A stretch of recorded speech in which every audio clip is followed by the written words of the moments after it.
हम चुलबुल झा आइ अहाँ सबके 12 ज्योतिर्लिंग सुनबै छी।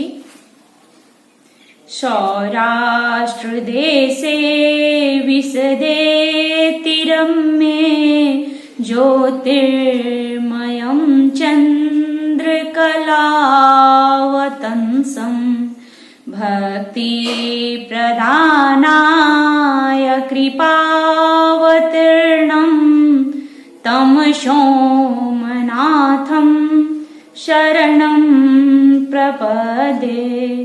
श्रीशैलशृङ्गे विबुधातिशृङ्गे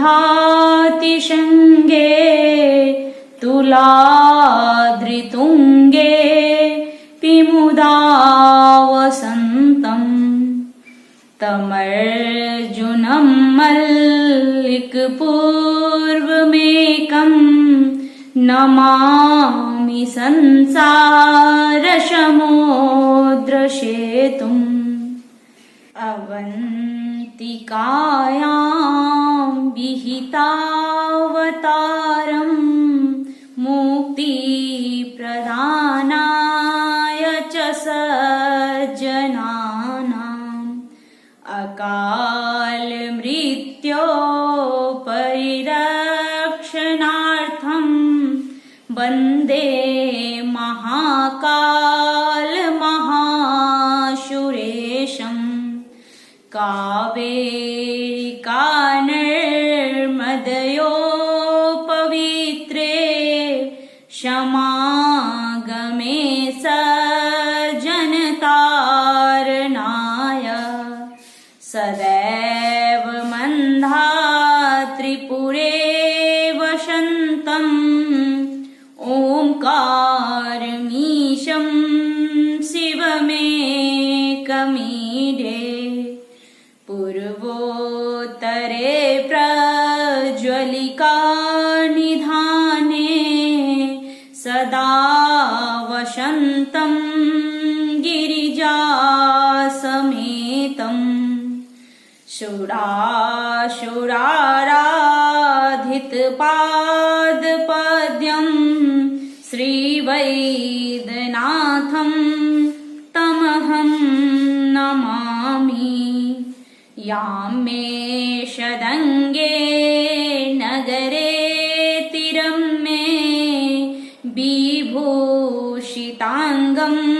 विविधश्च भोगे सद्भक्तिमुक्तिप्रदमीशमेकं श्रीनागनाथं शरणं प्रपद्ये।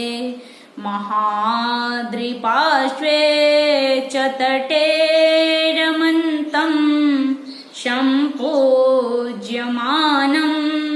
सततं मुनीन्द्रो शूराशुरारक्षमहोरगढ्यो केदारमीशं शिवमेकमीडे।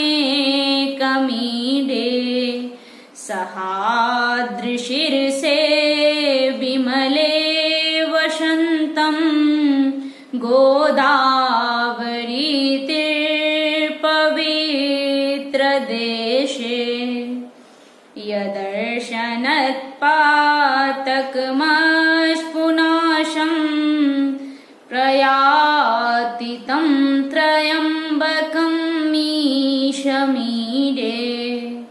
सुताम्रपर्णी जलराशियोगे निवेद्य सेतुं विशिखैर्यशङ्खे श्रीरामचन्द्रे समर्पितं तं रामेश्वराख्यं नियतं नमामि।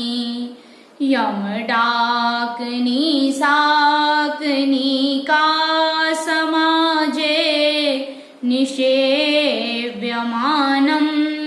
पिशिताशनश्च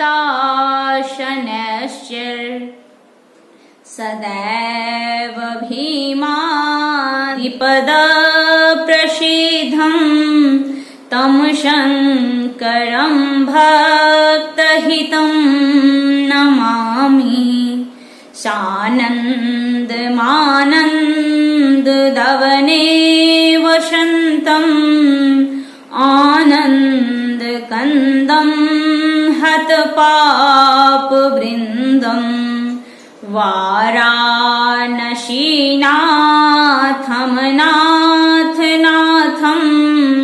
श्रीविश्वनाथं शरणं प्रपदे इलापुरे रम्यविशालकेऽस्मिन् शमूल्यसन्तत च जगद्वरेण्यम् वन्दे महोदारतरश्वभावम् घृष्णेश्वराख्यं शरणं प्रपदे ज्योतिर्मयं द्वादशलिङ्गकानम्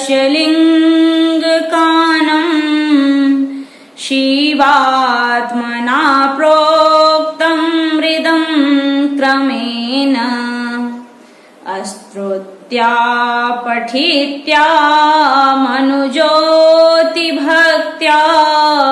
फलं तदालोक्यं निजं भजेच्य।